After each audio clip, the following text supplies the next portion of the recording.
حضرت ابو بکر صدیق رضی اللہ عنہ کے زمانے میں ایک خاتون یہودی عورت تھی، یہودن، وہ خط لکھ کر کے کہتی ہے خلیفہ اسلام میں مدینہ چھوڑ کر یمن جانا چاہتی ہوں۔ یہودی عورت تھی، سب مسلمان سے مدینے میں اکثر گھر، اب اسے ایسا لگنے لگا کہ میں سیف نہیں ہوں، کبھی بھی یہ لوگ مار نہ دیں مجھ کو۔ وہ خلیفہ اسلام کو خط لکھتی ہے حضرت ابو بکر صدیق کو کہ مجھے جانے کا راستہ دے دیا جائے، میں چلی جاؤں گی، یمن میں میرے رشتہ دار ہیں۔ حضرت ابو بکر صدیق رضی اللہ تعالیٰ عنہ کے پاس جب یہ خط پہنچا تو آپ نے دو جوان صحابہ کو بلایا، ایک اونٹنی دی، کہا جاؤ فلاں عورت فلاں گھر کی وہ سفر کرنا چاہتی ہے اور تنہا عورت کو بھیجنا مناسب نہیں، تم یمن تک اسے چھوڑ کر کے آؤ۔ اونٹنی دی، وہ خاتون کو آ کر یہ نوجوانوں نے کہا کہ آپ سوار ہو جاؤ، آپ کو ہم مدینے سے باہر چھوڑ کر کے آئیں گے۔ وہ عورت کہتی ہے میں ڈری سہمی چڑھ تو گئی اونٹنی پر، میرے لیے کجاوا بنایا گیا، پردے کا اہتمام کیا گیا، اور یہ دو نوجوان نکیل پکڑ کر چلتے چلتے نکلے اور مدینہ طیبہ سے باہر نکلے۔ کئی چوکیاں آتی تھی، اسلامی بارڈر تھا تو جہاں پر چوکی آتی وہاں پر بھی پہرے داری میں کچھ صحابہ ہوتے، پوچھتے کون ہے، کہاں سے آئے، کہاں جا رہا ہے۔ صحابہ کہتے ابو بکر صدیق رضی اللہ تعالیٰ عنہ خلیفہ اسلام کے مہمان اور خاتون ہے، یمن کی طرف جا رہے ہیں۔ تو چیکنگ کرنے والے اپنا سر نیچے جھکا لیتے تھے اور راستہ کھول دیتے، آگے وہ بڑھتی چلی گئی یہاں تک کہ یمن پہنچ گئی۔ اپنے وطن یمن پہنچنے کے بعد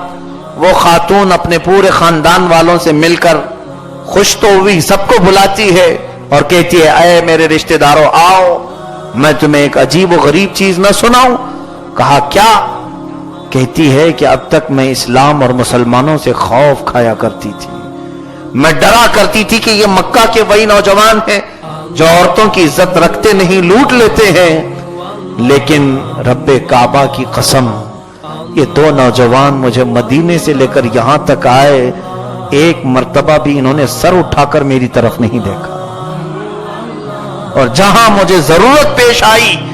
دونوں نے پہرے داری کی، اور اگر کوئی قریب میں آتا بھی تو اس کا چہرہ موڑ دیتے اور کہتے کہ اوپر خاتون بیٹھی ہوئی ہے، اوپر عورت بیٹھی ہوئی ہے، چہرہ نیچے کر لو، اونٹنی کی طرف دیکھنے تک نہیں دیا کرتے۔ اے میرے رشتہ داروں، اب مجھے یمن میں عزت کی حفاظت نہیں لگتی، مجھے تو واپس مدینے جانے کا دل ہے کہ عزت میری شاید یہاں سے زیادہ وہاں محفوظ ہوگی، تم سب کے سب گواہ بن جاؤ، میں اسی دین میں داخل ہوتی ہوں، کلمہ طیبہ پڑھتی اور مسلمان بھی ہوتی ہے۔ یہ کون سے نوجوان تھے جنہوں نے اپنی ذمہ داری کا احساس کیا تھا؟ میرے آقا صلی اللہ تعالی علیہ وسلم نے انہیں کیا بنایا تھا؟ اللہ اللہ، ایک دور تھا کہ جب عیاشیاں ہوئی ہوں گی، لیکن میرے مصطفیٰ کریم صلی اللہ علیہ وسلم نے ایسا پاک کیا اس معاشرے کو، ایسا پاک کیا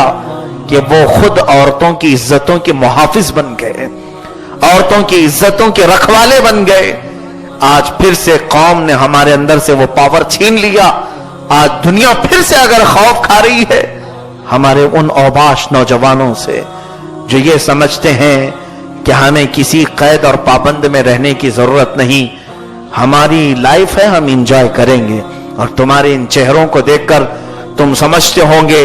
کہ عورتیں ہم پر فدا ہوتی ہیں، نہیں، وہ بھی چھچوری عورتیں ہوں گی، ورنہ جن کے اندر اسلام کی محبت ہے وہ تمہارے چہروں سے خوف کھایا کرتی ہیں کہ ان کے اندر ابلیس لعین چھپا ہوا ہے، وہ اپنی عزتوں سے ڈرتی ہیں۔ میرے عزیزو، یقیناً تمہارا چہرہ جب میرے مصطفیٰ کریم صلی اللہ علیہ وسلم کی سنتوں پر ہوگا، عورتیں کیا، پوری دنیا کیا، حدیث پاک کے عنوان کے مطابق میں بتاؤں کہ چونٹیاں جو اپنے سوراخوں میں ہوتی ہیں اس نوجوان کے لیے جنت کی بھیک مانگتی رہتی ہیں۔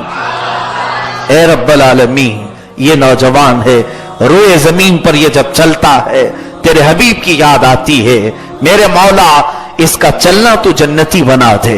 اس کا راستہ تو جنت تک بنا دے۔ یہ چونٹیاں اپنے سوراخوں میں دعا کرتی ہیں، تمہیں اور کسی کی دعا کی ضرورت نہیں۔